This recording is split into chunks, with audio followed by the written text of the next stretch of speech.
Are you tired of winter? Are you tired of the gray skies? I am. Let's do a fun, cheerful arrangement today with sky blue and sunny yellow.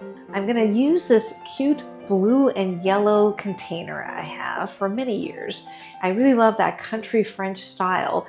So I thought, hey, let's go ahead and use this container today and use some fun yellow and blue flowers. What we're going to start with is some greenery. I cut some of this scented geranium from the garden. It's actually been a very mild winter in Northern California. We've had a lot of rain, so the sky is always gray, but it hasn't been very cold. So the scented geranium is still beautiful. Usually by now, I've cut it down to nothing.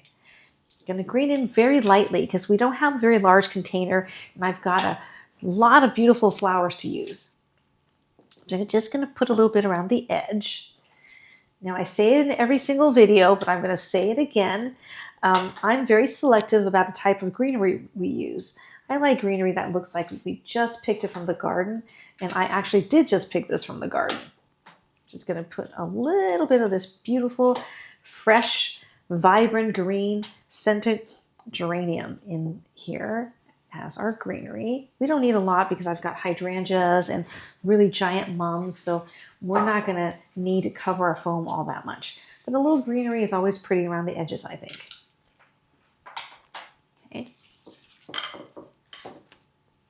I also have some Dusty Miller foliage. I thought this gray-green almost has a blue tint to it, is really pretty with a yellow. So I'm going to mix that in with our scented geranium greenery.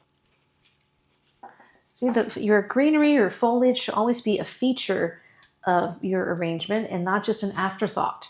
So don't use just any old greenery. In fact, grow some beautiful greenery to use. I'm growing Dusty Miller. This is actually not from my garden, but the scented geranium is. An easy to grow greenery that I use a lot of is Pittosporum. You can have it in a hedge or just as a shaped shrub. It's really a workhorse in the garden. It's a great garden plant, really low maintenance, could take the heat and even a little bit of drought conditions. And it's a beautiful greenery that I often use. And the scented geraniums are great too. Okay, so we've lightly greened in everything. Then I'm going to use my large flowers, which are the blue hydrangeas. This beautiful blue hydrangea. It's just a really subtle blue. Because I've got these really primary yellow roses, I didn't want to go with a really, really bright blue. I just find that the really, really strong primary colors in a opposite sides of the color wheel is a little bit too collegiate looking to me. I want it to be a little more subtle. Plus we have some blue in the container already. Okay. I'm going to add the hydrangeas in sort of at a diagonal. So I have one large one here, and I'm going to do one here. Okay. And then I have these giant mums.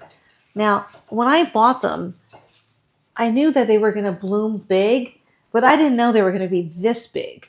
But it's gorgeous, isn't it? It's so fluffy, and I really, really love that lime green center. So I'm going to use some of these giant mums. I'm going to put this kind of in the center of the arrangement on the side. Gosh, are we even going to have enough space for a second giant mum? Yeah, let's do that. Let's do another one over here. They're really beautiful.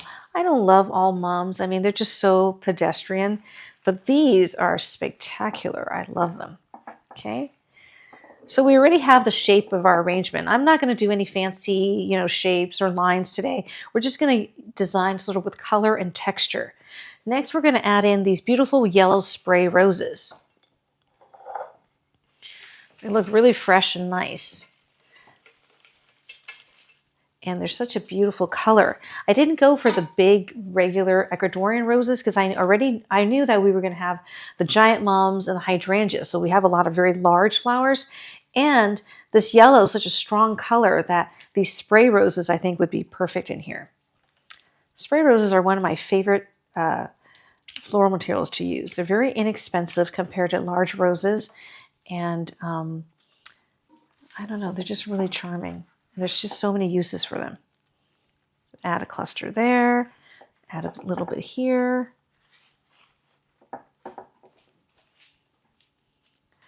Yeah, these spray roses are great. And another thing I often do is I'll buy the same color Ecuadorian rose, a large head, as the spray rose. And so it will sort of mimic like a garden style. You will have yellow spray roses with large yellow roses. So it looks like you cut it from the garden. If you want that really garden style arrangement. Okay, I'm going to turn this around to see what it looks from this side. I'm going to go ahead and add some more of these yellow roses. Really pretty. I really love yellow roses. One of my favorite in the garden is Golden Celebration that I grow. It's a David Austin rose. One of my favorite yellow roses. It's a softer yellow with a little bit of almost apricot, hint of apricot in it, not the strong sort of primary color yellow.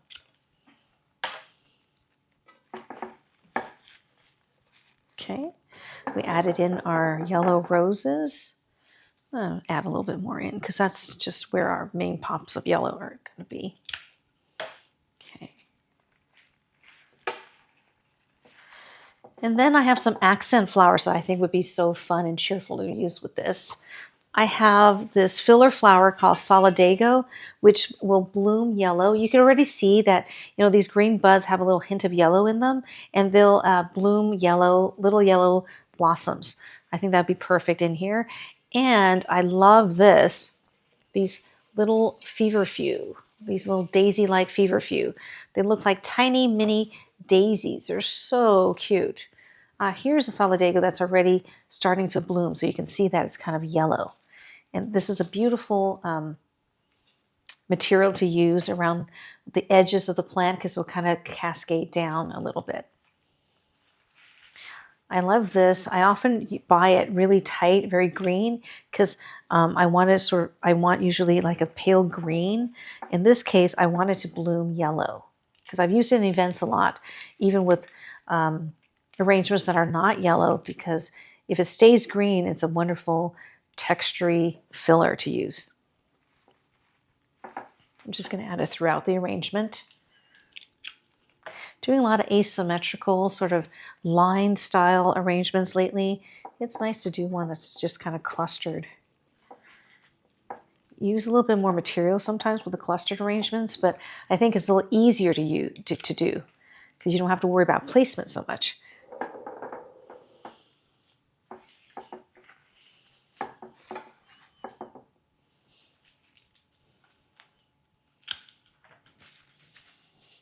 Solidago, so pretty. Now I'm going to put this big stem of it up top and use this littler one down here. Okay. Now I'm going to add in some of this pretty feverfew. And it smells like chamomile tea. And they're just like these perfect little daisy sprigs. They have this daisy-like one, and they also have one that looks like little miniature double mums. That's gorgeous too. I thought this with the little yellow centers would be perfect in our sunny skies arrangement.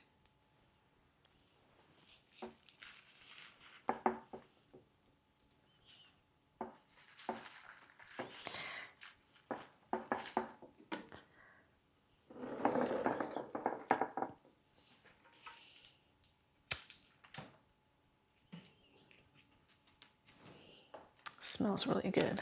If you like feverfew tea or chamomile tea. I used to grow feverfew in my garden. I could still grow it. It will kind of self-sow and kind of get all over the place, but it was really beautiful. I had a pale green foliage that I loved and little daisy-like flowers like this. Maybe it'll come back this year.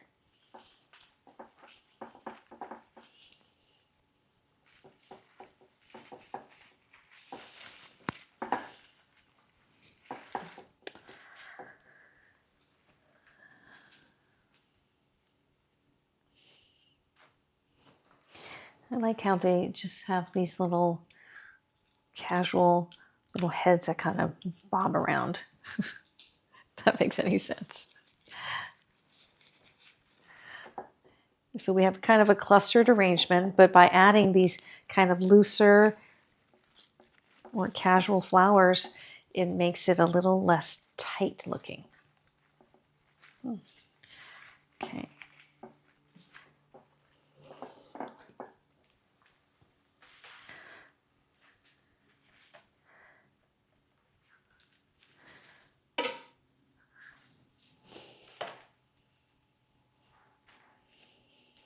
The hardest part of using chamomile is they get all tangled together. Here we go. This is a beautiful big sprig. Might have to cut that down a little bit.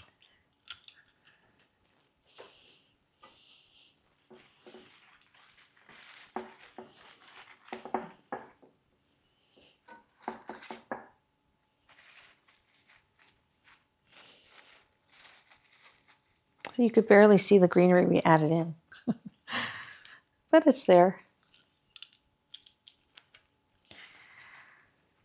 I'll be happy when we have spring. I have a lot of bulbs planted this year, so I'm going to be excited when they start coming up.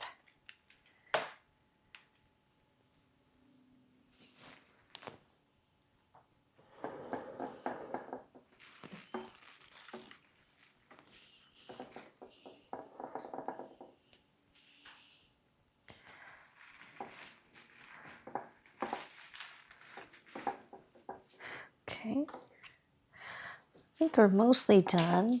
Let me just stand back and take a look.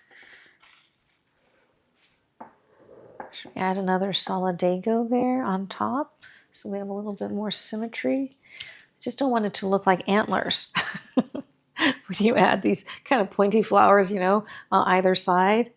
So let me take a look. Maybe we just go for visual balance and not have another solidago there.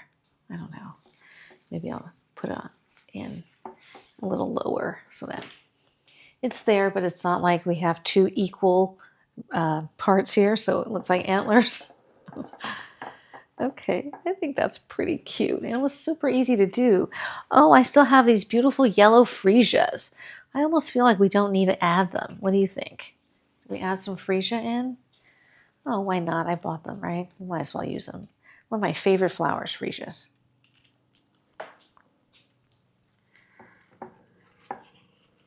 I love the scent. When I go for my walks, I see one of my neighbors has freesias that come up every year. She just has them in a container, and they seem to come up every single year. Beautiful yellow and white freesias.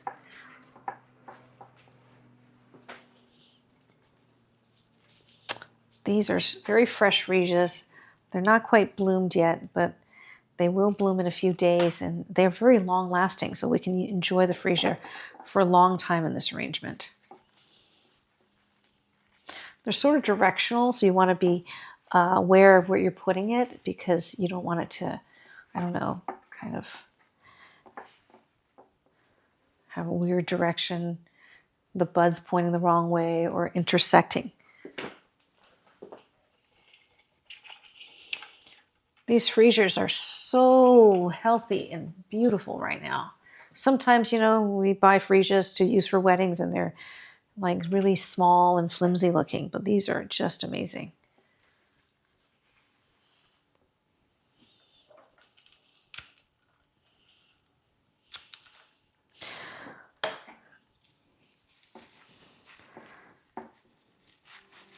And we are all done. I love how this turned out. It'll bring a little sunshine and cheer to your winter days. I hope you enjoyed the video. I certainly love making this video with you. Please, as always, like and subscribe, send me a comment, and I will see you in my next video.